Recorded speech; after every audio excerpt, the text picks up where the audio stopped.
President Donald Trump will meet with South Korean President Moon Jae-in today at the White House. The leaders are going to talk about the upcoming summit with North Korea. Yesterday, the president met with Deputy Attorney General Rod Rosenstein and FBI Director Christopher Wray.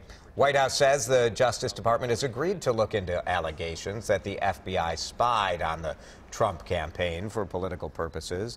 The meeting came a day after the president demanded the DOJ look into those claims. Senators from both sides of the aisle say the president is overstepping his bounds. The president's behavior is the kind of grossly autocratic behavior we'd expect in a banana republic, not a mature democracy. For the president to order the DOJ to investigate someone or something is simply not appropriate. White House says Chief of Staff John Kelly will set up a meeting with congressional leaders and the intelligence agencies to review the highly classified information they've requested. WCCO Chief Political Reporter Pat Kessler joins us now. Pat, what do you think here? Autocratic behavior or a legitimate investigation? Well, let's look at exactly what the president is saying. He says, I hereby demand an investigation. What does that even mean? Who talks that way? I hereby demand I have tomorrow off. I mean, this is not an official investigation. He can order something. He can actually declassify some of this stuff.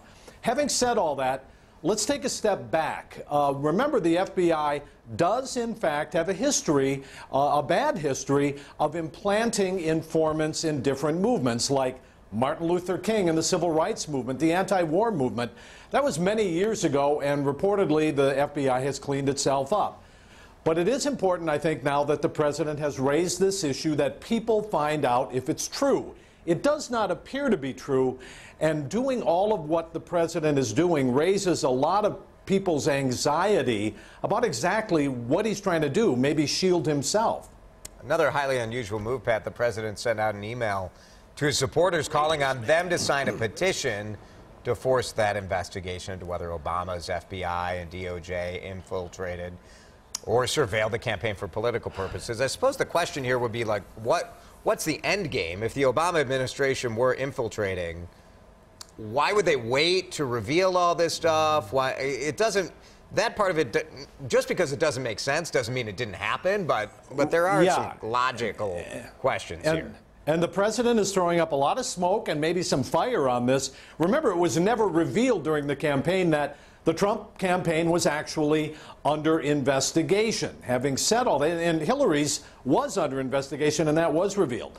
Having said all of this, it's important to remember that the president can go in some of this information, a classified informant. The president, any president, has the power to declassify up to top secret information. He could do that today. So he's raising a smokescreen here. He could go in there and do it himself, but he's raising a lot of doubts about an investigation. Again, it's very possible trying to protect himself from what might be coming in the Mueller probe. Pat, but does this really boil down to him just trying to discredit the investigation, the president trying to discredit it? That appears to be what's happening. It's a public relations campaign with Rudy Giuliani, who, by the way, despite all the controversy, has really raised the level of this and got the FBI and the Justice Department and even the Mueller investigation apparently to move. Now, these guys are doing a public relations campaign. Again, if this is coming to the end of the investigation, whatever they find out, if it's not good for Trump and the Trump campaign, they're going to discredit it and say it doesn't mean anything. So that's what we're looking at right now. That's why people are so anxious about what's coming. All right, Pat, thank you. We'll see you on the news at 5 and 6 today. You bet.